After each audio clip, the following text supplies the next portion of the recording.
साहेब मध्यंतरी आत्याबाईंचा फोन आला नव्हता मला, पण काल रात्री अचानक त्यांचा फोन आला आणि माझी खरडपट्टी काढली त्यांनी. मला त्यांना उत्तर काय द्यावं हाच प्रश्न पडलाय. एकतर आत्याबाईंच्या तब्येतीत सुधारणा होत नाहीये, त्याची वेगळी काळजी. वाकणी आत्याबाईच्या आजारपणाला आता महिना दीड महिना झाला. म्हणजे सुरुवातीला ती औषधं घेत नव्हती, पण मी तिला समजावल्यावरती ती औषधं घेते. पण तरी म्हणावा तसा फरक काही पडलेला नाहीये तिच्यात. एकदा डॉक्टरांशी बोलावं असं वाटतंय. म्हणजे हे डॉक्टरही उत्तम आहेत, पण तरीही काही फरक पडत नसेल तर दुसऱ्या डॉक्टरला दाखवावं का असा विचार मनात येतोय. साहेब मध्यंतरी अमृतांशी माझं बोलणं झालं होतं. त्यांनी नेटवरून एका तज्ज्ञ डॉक्टरांचं नाव शोधून काढलं होतं. दिल्लीमध्ये असतात ते डॉक्टर खुराना. म्हणजे जर आपल्याला तिकडे आत्याबाईंना न्यायचं असेल तर तशी व्यवस्था करता येईल. ठीक आहे, बघू. तुम्ही आत्याबाईंना भेटा. मुद्दामून कालचा काही विषय काढू नका. कदाचित ती विसरली सुद्धा असेल. असं झालं असेल तर उत्तमच आहे, पण याच विषयावर जर त्या बोलायला लागल्या तर माझी पंचायत होईल. बघूया त्यांना काय कारण सांगायचंय याचाच विचार करतोय मी. तिला सांगा की भवानी माईनं सांगितल्यासारखी मुलगी अजून सापडली नाहीये. पण साहेब त्यांच्याशी माझं बोलणं झालं, या गोष्टीला आता महिनाभर उलटून गेलाय. त्या मला विचारतील गेले महिना काय केलं म्हणून. मग काय सांगू? सांगा वाकणी की अजून एक महिना आपल्याकडे आहे. या घराला साजेशी मुलगी शोधायला थोडासा वेळ लागतोय.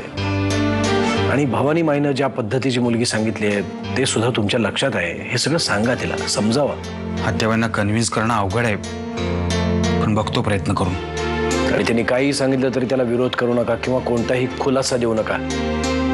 तुम्ही एखादा शब्द दिलात ना तर मी अडकेन वाकणी. नाही साहेब, त्याची काळजी करू नका.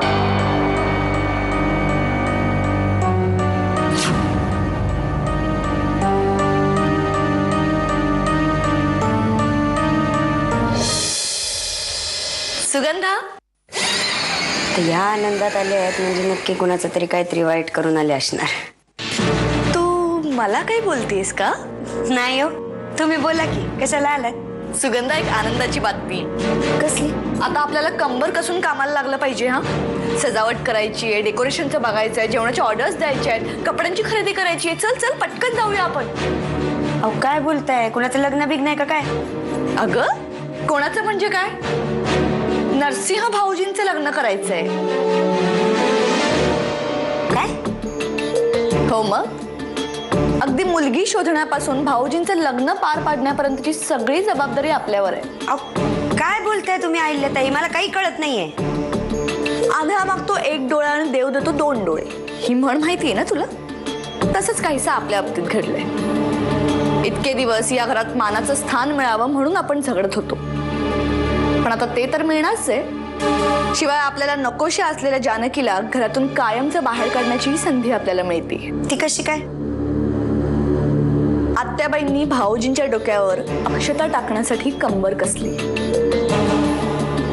त्यामुळे आता भाऊजींचं लग्न झाल्याशिवाय त्या काही स्वस्थ बसणार नाही. काहीतरीच काय बोलताय? अहो काही झालं तरी नरसिंह भाऊजी तयार होणार आहेत का लग्न करायला? सुगंधा, मग आपण कशाला आहोत? नाही, आत्याबाईंनी कितीही लग्नाचा हट्ट धरला तरी भाऊजी ऐकणार नाहीत हे नक्की. पण आपण तसं काही होऊ द्यायचं नाही. पण म्हणजे नक्की करायचं काय आपण? आत्याबाई आत्ता भाऊजींच्या लग्नासाठी अडून बसलेत. पण तुला त्यांचा आजार माहितीये. त्या कधीही काही विसरू शकतात. कदाचित हा हट्ट सुद्धा विसरतील. त्यामुळे आत्याबाईंना भाऊजींच्या लग्नाची जेवढी काळजी आहे तेवढीच तुला आणि मला आपल्या दोघींनाही आहे, हे त्यांना दाखवून दिलं पाहिजे. भाऊजींना भोवल्यावर चढवून त्यांची पंचायत करायची असेल तर आधी आत्याबाईंना घोड्यावर बसवलं पाहिजे. आणि ते काम तू करायचं. हा नाही बाबा, मी नाही जात त्यांच्याकडे. मी गेले की वसकतात त्या अंगावर. अहो पण तुम्ही गेलेलं पण चालतंय की. मी जाऊन बोलले असते, पण अहिल्याने बोलणं आणि सुमित्राने बोलणं यात काहीतरी फरक आहेच ना. शिवाय तू त्यांची लाडकी सून, त्यामुळे मी काही बोलले तर एक वेळ ऐकणार नाही. पण जर का तू जाऊन काही बोललीस तर नक्की खूप फरक पडेल.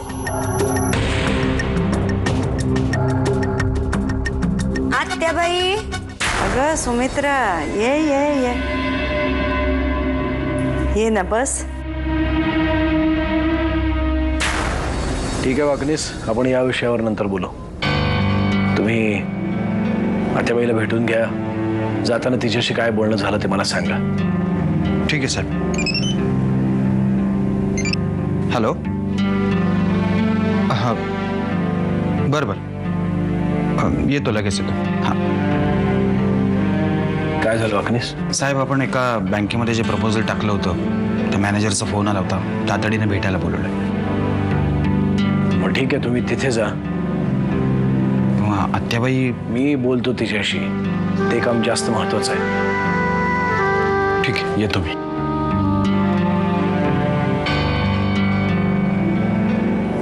काय म्हणता आत्याबाई, कशी आहे तब्येत तुमची? चाललंय गाडं. आता पहिलं तिराला कधी पोचताय तेवढं पाहायचं. अहो असं काय म्हणताय आत्याबाई? अजून 100 वर्ष जगणार आहात तुम्ही. आम्हाला हव्यात तुम्ही. 100 वर्ष नको ग बाई. आत्ताच म्हातारपण जाणवायला लागलाय. आणि करायचं काय 100 वर्ष जगून? जाऊ दे. परशू कसा आहे? मुक्काम कुठं आहे सध्या? दिसला नाही बरेच दिवसात ग. आहेत की, आत्याच आहेत. कुठे आहे म्हणालीस? म्हणजे रमावतीच्या वाड्यातच आहेत म्हणायचं होतं मला. हा, त्यांनी काही त्रास दिला तर सांग बरं का मला. घरात सुद्धा कोणी तुला त्रास दिला तर मला येऊन सांगायचं. सून आहेस तू या घरची. व्यवस्थित खायचं प्यायचं. ती अहिल्या काही बोलली बिल्ली नाही ना तुला काही या काही दिवसात? तिचं एक डोकं कधी फिरेल ते सांगता येत नाही ना, म्हणून विचारलं. नाही हो, त्यांचा तसा काही त्रास नाही. पण आत्याबाई, मला ना एक वेगळीच काळजी लागून राहिली बघा. काळजी? कसली काळजी?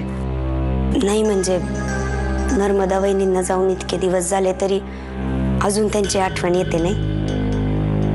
लई चांगल्या होत्या त्या. भाऊजींची किती काळजी घ्यायच्या. आता भाऊजींची काळजी घ्यायला कुणीच नाही. आणि भाऊजी पण उदास उदास बसून असतात. मला काय वाटतं माहितीये का आत्याबाई, आपण नरसिंह भाऊजींचं दुसरं लग्न लावून दिलं तर? अगदी माझ्या मनातलं बोललीस बघ. अगं नरसिंहाला हेच सांगतेय मी की बाबा आता मुलगी बघ स्वतःसाठी. त्या वाकणीसानं सुद्धा सांगितलंय काही उपयोग नाही बघ यांचा. आत्याबाई, खरं तर मला आणि अहिल्याताईंना पण असंच वाटतंय की भाऊजीने दुसरं लग्न केलं पाहिजे. पण कसं आहे ना, अमृताताई, वामनदादा, वाकणीस या सगळ्यांना असं वाटतंय की नरसिंह भाऊजींचं दुसरं लग्न होऊच नाही. त्यामुळे त्यांच्या दुसऱ्या लग्नाचा विषय काढला ना की हे सगळे लोक नरसिंह भाऊजींना समजवायला लागतात की त्यांनी दुसरं लग्न करणं कसं चुकीचं आहे. अहो आत्याबाई, हे तर काहीच नाही. वामन दादा, अमृताताई आणि वाकणीस यांनी मला आणि अहिल्याताईंना तर ताकीद देऊन ठेवली की तुमच्याकडे येऊन नरसिंह भाऊजींच्या लग्नाबद्दल काही बोलायचं नाही म्हणून. आता आम्ही काय करायचं सांगा बरं. मला काय वाटतंय माहितीये का, सगळेजण तुमचीच फसवणूक करताय. म्हणजे भाऊजींच्या लग्नासाठी मुलगी शोधतो शोधतो असं नुसतं सांगतायत तुम्हाला, करत काही नाहीयेत. मला फार काळजी वाटते हो त्यांच्या लग्नाची, म्हणून येऊन आपलं कानावर घातलं. बरं झालं सांगितलंस ते. बघतेस मी कोण नरसिंहाच्या लग्नाआड येत आहे ते. आत्याबाई, आणखीन एक, मी तुमच्याशी येऊन नरसिंह भाऊजींच्या लग्नाबद्दल बोलले हे त्यांना सांगू नका, नाहीतर उगाच माझ्यावर रागवतील ते. नाही ग, कोणी रागवत नाहीये तुझ्यावर. मी आहे ना तुझ्या पाठीशी. आणि हो, तूही जरा बघ ना तुझ्या ओळखीत कोणी मुलगी असली तर. नरसिंहाचं लग्न झाल्याशिवाय मी आता स्वस्थ बसणार नाहीये. आत्याबाई, येऊ का मी चिव काय करते ते बघते. बरं, तुम्हाला काही चहा पाणी नाश्ता आणून देऊ? काय नको, काही लागलं तर सांगेन मी. येते हा मी.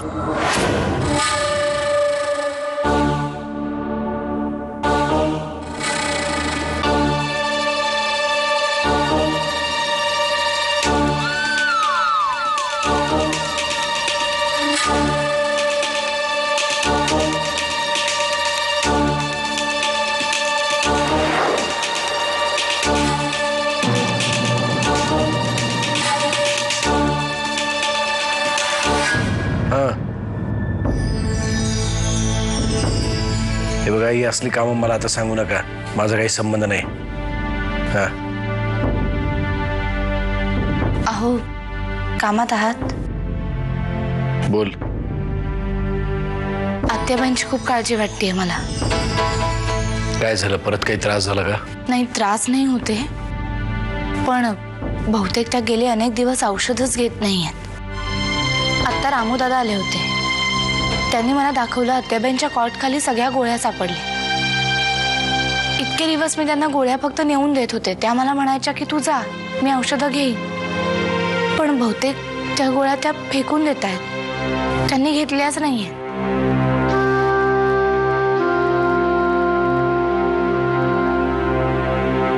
मला आत्याबाईंची खरंच खूप काळजी वाटते. एवढ्या टोकाला गेल्या त्यांचा आजार की त्या स्वतःच्या गोळ्या घ्यायला सुद्धा विसरताय. त्या अशाच वागत राहिल्या तर कशा बऱ्या होणार? जानकी, आपण तिची मानसिक अवस्था समजून घेतली पाहिजे. तिला अल्झायमर झालाय. या आजारामध्ये जवळच्या माणसांचा, जवळच्या नातेवाईकांचा सुद्धा विसर पडतो. तर तिथे तिला औषधं लक्षात नाही राहिली, हे काही फार नवीन नाहीये. मी तिला मागे समजावलं होतं, पण तिला कुठला आजार झालाय हे मला सांगणं शक्य नव्हतं. म्हणून मी तिला असं सांगितलं होतं की हिमोग्लोबिन कमी झालंय, कॅल्शियम कमी झालंय आणि त्याचीच औषधं आहेत. त्यामुळे तिला औषधांचा सिरियसनेस सुद्धा कळला नसेल. पण मी आता पुन्हा समजावतो तिला. मी पण त्यांना सांगायला गेले होते औषधं घ्या म्हणून, पण त्या खूप चिडल्या. मला म्हणाल्या हे मला सांगायची गरज नाहीये. बहुतेक त्यांना मी सांगितलेलं आवडलं नसावं, त्यामुळे म्हणते तुम्हीच त्यांना समजावा. ठीक आहे, मी समजावतो तिला.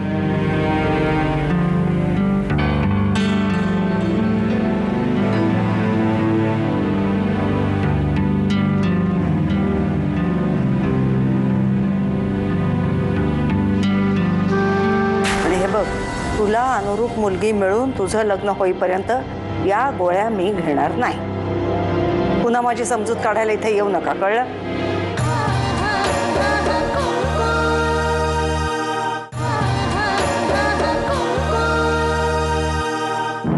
काय ते बाई,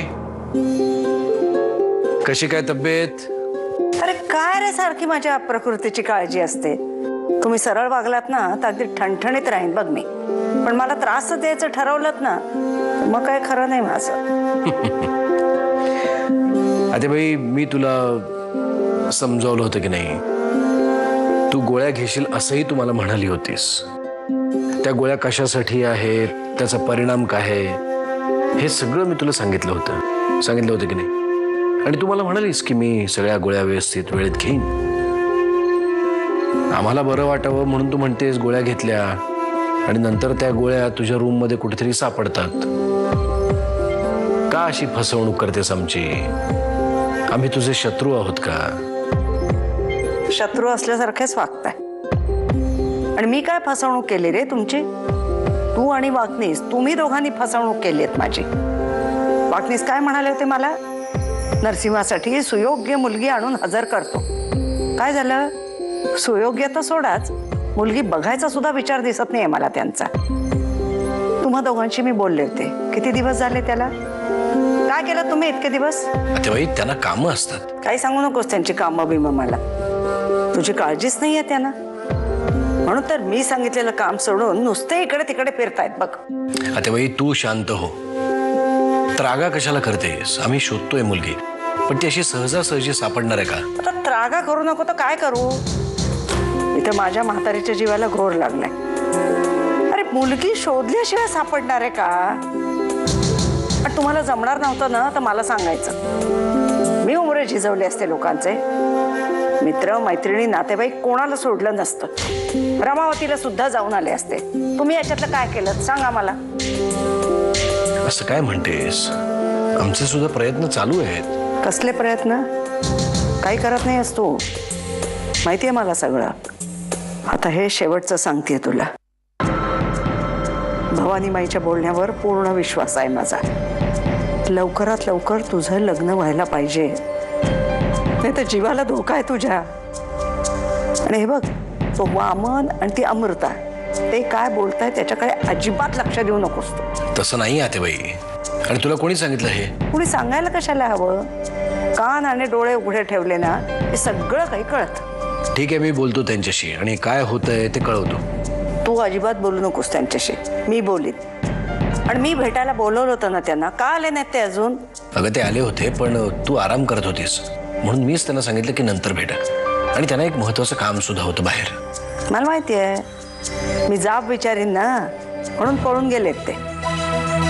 ते काय नाही, मला बोलायचंय त्यांच्याशी. फोन लावून दे मला. आतेबाई आत्ता ते कामात असतील. असू देत, मला आत्ताच्या आत्ता त्यांच्याशी बोलायचंय बस. एक मिनिट.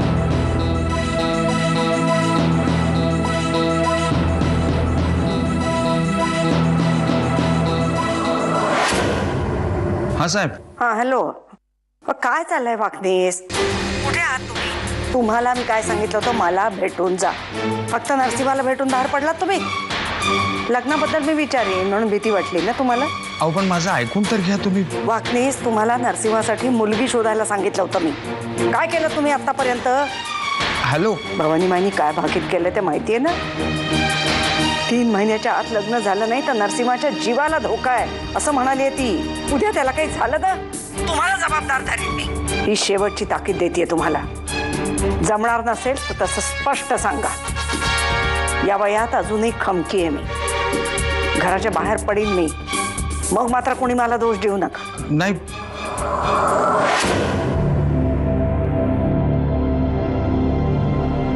आतेबाई तू काळजी करू नको, आम्ही करतो काहीतरी. काहीतरी नको, मुलगी शोधायचं काम करा. आणि हे बघ, तुला अनुरूप मुलगी मिळून तुझं लग्न होईपर्यंत या गोळ्या मी घेणार नाही. पुन्हा माझी समजूत काढायला इथे येऊ नका, कळलं? हो, येतो.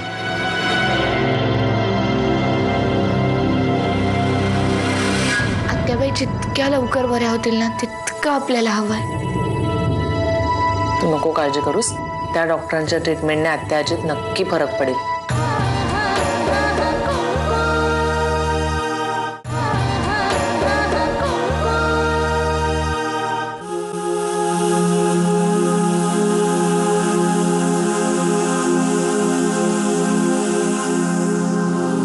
काय ग, कसला विचार करतेस? काय नाही ग, आलीस तू? काय ग, गण्या कुठे आहे? हा, दिवाळीच्या सुट्टीच्या नावाखाली रमावतीला जो गेलाय यायचं नावच काढत नाहीये. कधी येतोय? नाही, केला होता मी त्याला फोन, सांगितलं आता यायला. अगं 1-2 दिवसात शाळा सुरू होईल, आता यायलाच पाहिजे ना.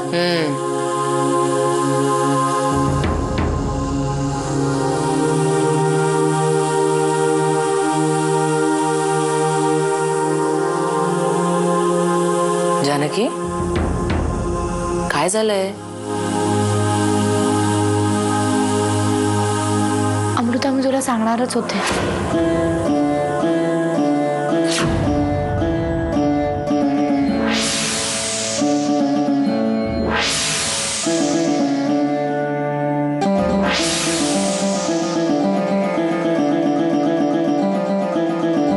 दाखवून घरात ठेवली तुला, डोक्यावरच बसलीस की तू.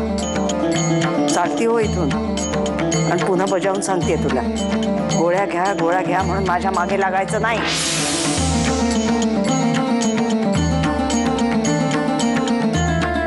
जानकी, आत्याजीला चांगल्या डॉक्टरांकडनं चांगली ट्रीटमेंट दिल्याशिवाय तिच्यात काही सुधारणा होईल असं नाही वाटत आहे. अमृता, सगळं मान्य आहे, पण त्यांनी औषधं तर घेतली पाहिजेत ना.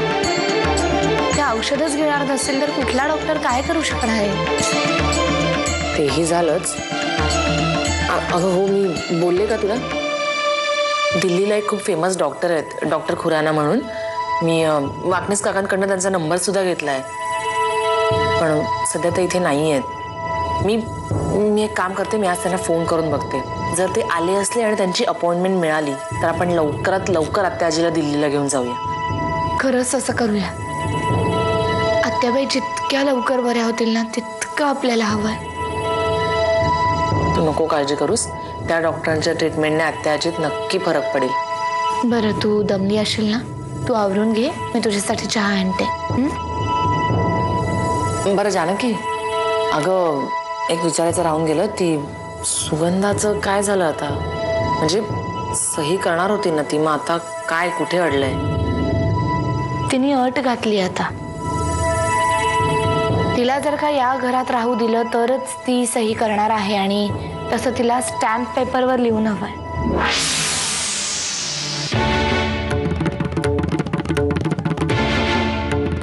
जाऊ दे अमृता, तू नको विचार करूस. वामनदादा आणि हे मिळून करतील ठीक. आलेच मी.